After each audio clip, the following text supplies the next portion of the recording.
Hello there! Welcome back to another video on my channel. So, the newest Gladiator II is arriving in not so long a time, so I thought I would reminisce on the first movie there was, the Ridley Scott 2000 epic Gladiator.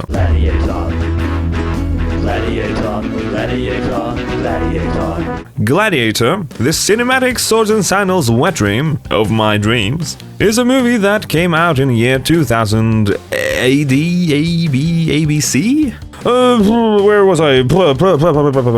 I love movies. I am indeed a cinephile, a lover of film and TV alike. I would even go as far as to say that I love them to death. I would very much like to be buried with Blu-ray copies of my favorite flicks tucked with me inside of the cloth that I will be wrapped in, looking like a goddamn burrito. And I have had a revelation when it comes to this movie. It has become a fixation that keeps me struggling to sleep at night because I want to rewatch it again and again and again and again and again. 6.5 hours later. At the next available moment. I have told many of my friends about it, telling them that I love it, but they simply don't understand why. Mind you, some of them haven't seen it at all. And some of them have probably seen it when they were in their teens, or even a teeny weeny youngling. At one point, all I got as a reply was, "Oh my god, it's just a bunch of guys fighting and stabbing each other. What's so fun about a movie all about nonsense violence?" And to be fair, I thought as much at first as well. But I abbed my way into it. Take a chance on me. I saw it. I gave it a chance. And I do not regret it. Gladiator is a movie that's centered around so much more than just fighting. And that is what I'm going to try and explain to you in this video, at least from my point of view. You know the drill by now. If you haven't seen it, then please consider doing so, because there will be spoilers as I go along. And if you don't care about spoilers, then tread carefully at your own risk and peril, obviously. And also, I like your style, living dangerously.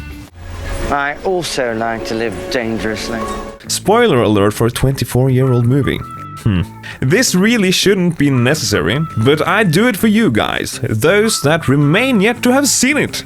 As a movie lover, I have always had a hard time deciding what my favorite movie is. That is until about a few years ago, when I discovered the masterpiece that is Gladiator. Featuring our very own Roman Empire, starring Russell Crowe, who plays the rough and tough, but also the sensitive and selfless Maximus. We also got Joaquin Phoenix, who plays the but also the terrifying villain Commodus. We got Connie Nielsen, a fellow Scandinavian I might add, who plays the beautiful but cunning Lucilla, and also many other big actors that I don't have the time for. And if I am to choose a favorite movie, then why shouldn't I choose Gladiator? I mean, this is a magical movie that is considered a masterpiece of cinematic brilliance. And weirdly enough, during the production and filming of this movie, all odds were against it. Truth! Introducing to you... Fun facts with Shady. Did you know that when they were making the film of The Gladiator, the script for the movie was far from finished? They started shooting with around 20-something pages because most of the original script was trash, in shambles really. So they did most of it on the fly, writing almost the entire movie as the filming was on and about. Normally, that would be a sign that the whole thing would turn into a train wreck. But for Gladiator, that's not the case. It all turned out so well. Russell Crowe also won an Oscar for crying out loud! And, if that weren't enough, during the end of filming, one of the lead actors, Oliver Reed, who played Proximo, died as well. So that also made a few bumps in the road. But then they managed to rewrite the ending a tiny whiny bit and brought back the actors somewhat with the digital means, a stunt double, and reused scenes that were fixed a bit.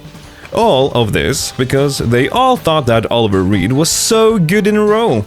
They could have gotten many millions of dollars to reshoot and replace the actor, but gods no!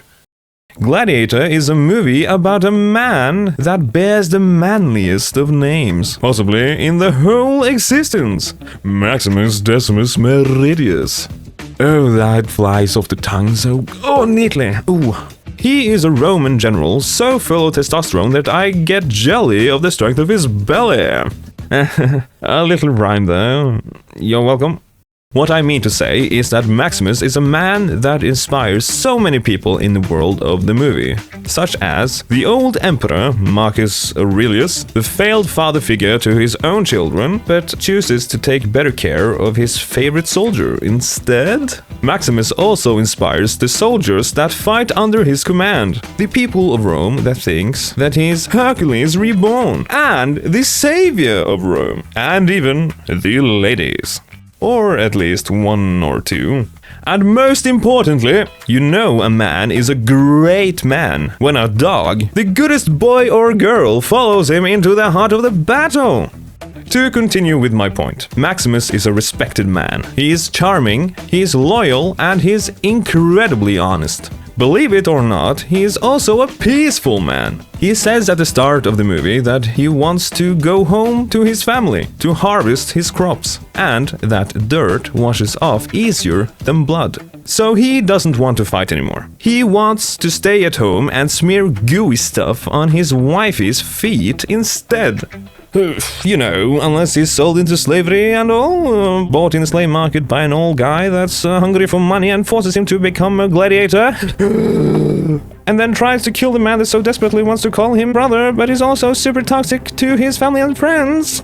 Commodus does indeed do a lot of fucked up shit, and the real-life counterpart were in fact worse. And that says a lot. I do indeed understand why Commodus was the main source of inspiration for Joffrey in the Game of Thrones series. Overall, Maximus is the type of man that we all aspire to be. He's also the type of man that women wants to be with. I'm kind of paraphrasing from this video because it's a really good video essay about the character. They love it because it tells a compelling story about the kind of man men want to be and women want to be with. The ideal man. Or something like that, I suppose. I mean, I can vouch for that, since after seeing this movie, I just feel like I want to become the alpha male I am supposed to be. But of course I'm too damn shy and sweet, and not to mention way too cute, to be, you know, like Andrew Tate over here. But yes, I mean, hell, Maximus inspires you. And some guy who sits on top of the Eiffel Tower of Rome is getting mighty jealous because Maximus is the perfect man in all of the ways as well. Something that Commodus clearly is not. That's probably why Maximus versus Commodus works so well as adversaries, as rivals, because they're each other's opposites in all the ways that matter, and we see it clearly as the story progresses. In one hand, you have the one you absolutely cry over when he dies. And on the other hand, you have the one that is lying amongst the sand and all the dried up blood, all alone, because no one cares about him. But again, Maximus's true goal in this movie, if you set apart the plot to save Rome and kill Commodus, is plainly and simply to go home and enjoy his life as a farmer, a father, and a husband, from start to finish. That was his biggest dream.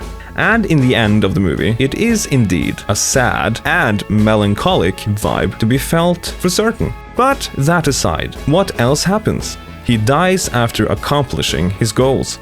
Realistically, he doesn't really have much else to live for anymore. So, as sad as the death truly is, Maximus gets his only wish fulfilled. He does indeed, and in fact, get to go home. Finally! He manages to do what he always wanted to do, to be reunited with his goddamn family! Come on, what's not to like? It's a bittersweet ending for sure, but such an impactful one at that. I love the fact that he didn't die for the hell of it. Thematically, it makes sense. During the whole movie, you get the tease about the afterlife. And finally, we get to see it in all its grainy glory. Again, Fun facts with Shady. did you know during the last shot of Maximus in the grainy fields, that's not even Russell Crowe, that's his stunt double. I absolutely love it. It is a beautiful story with a more beautiful ending. The story about the general who became a slave, the slave who became a gladiator, the gladiator who defied an emperor. Can I also just point out that I live for the moment between Maximus and Jabu, where Maximus has two figures in his hands that are supposed to resemble his family? Jabu asks him what he says to his wife in his prayers, and Maximus tells him, "That is not your business."